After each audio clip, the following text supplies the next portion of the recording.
one of the messages the guy left was that this is nothing but AI slop, that this isn't the real Stones. They've gone in and they've had an AI voice replace Mick and everything. And here's my questioning to you guys, and to you, Gear Jam, and to any who will watch this later, okay, is should I look into this further?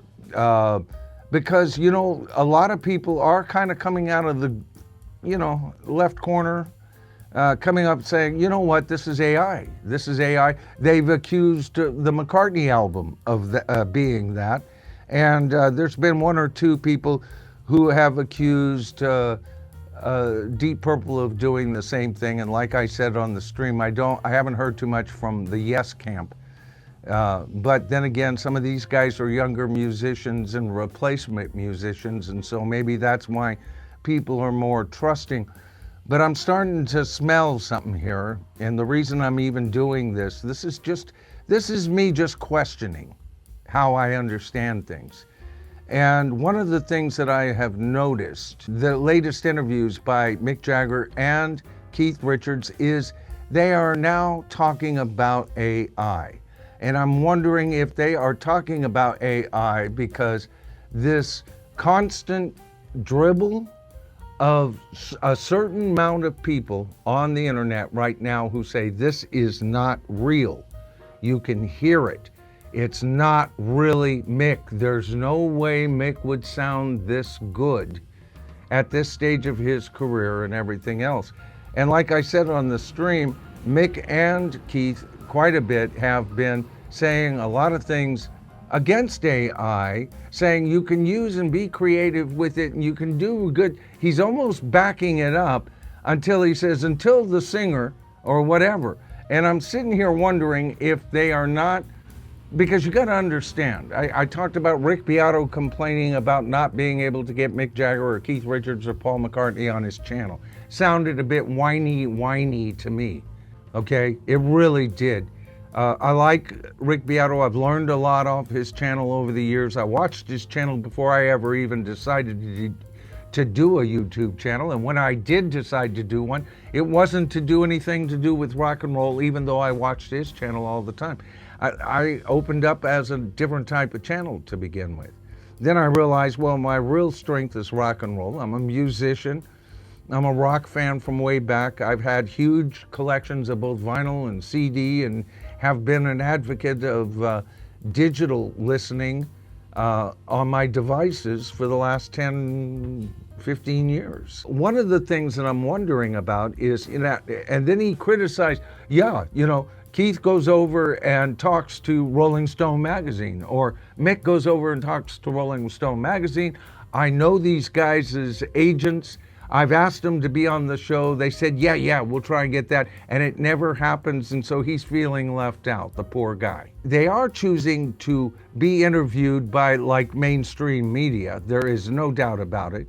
And whether that's them not understanding how powerful YouTube is as a social content device, or how much it has taken over being the main source of where people go to hear such interviews and everything. And if there is both a criticism and a compliment to this album, is those who love it say, it sounds like every single style they ever did. And those who don't love it go, it sounds like every single style they ever did. But I'm looking at this and I'm wondering if I need to look into these suppositions. I think I am. I'm gonna make sure. Because like I said on the stream tonight, one day, matter of fact, Michael sent me a link and I've got it and I've got to look it up, of a band and a song I need to listen to that is total AI, and he says you will swear it's real. And I responded to him that, well, already the AI crap we got right after the Stones did their first pre-release for Foreign Tongues, which was rough and twisted. Then all of a sudden, all of these next Stone songs started coming out.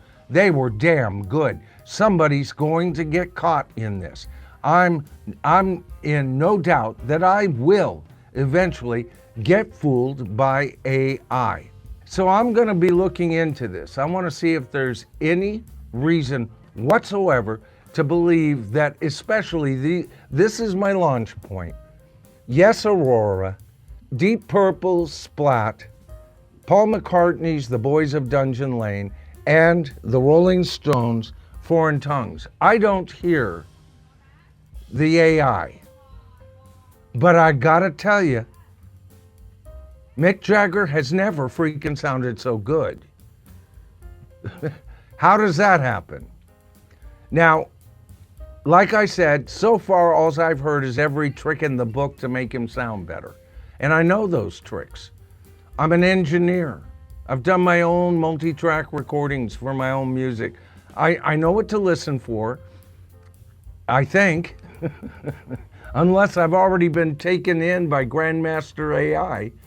But I'm not hearing the AI aspects, but I do need to open my mind and open my eyes and to see if indeed what we're getting is what we're getting. I'm going to be on the lookout for that, if there's any corresponding counter evidence to this or not, because this is a comment that will not go away. It won't go away in my polls. It won't go away on my regular videos. It won't go away live when I stream.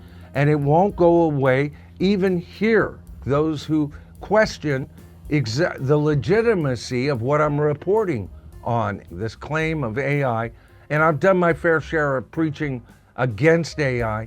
And I've also said many times, one day it's going to fool me. And I'm wondering, is this the day? Because you guys will not stop talking about this. So, if you know of anything any little rabbit hole you want me to look down on this, take a look at this claim or this video that Joe Schmo made claiming this is AI. Anything that you can give me to look, you'll be amazed with what I can do with the little bit you can feed me, okay? Because I'll attack it like the junkyard dog I am and nail its ass right in the making, right? And I will do a video on it. Matter of fact, I'll do a series of videos on it. If we find out there's any truth whatsoever to this rumor that will not die, that at least the Boys of Dungeon Lane, and especially Foreign Tongues, are products of AI tinkering. Because if they are, that would be a sad day in hell, man. I'll tell you that. That would be a horrible thing to find out. But I would rather be in the know and know for sure than to live with a lie.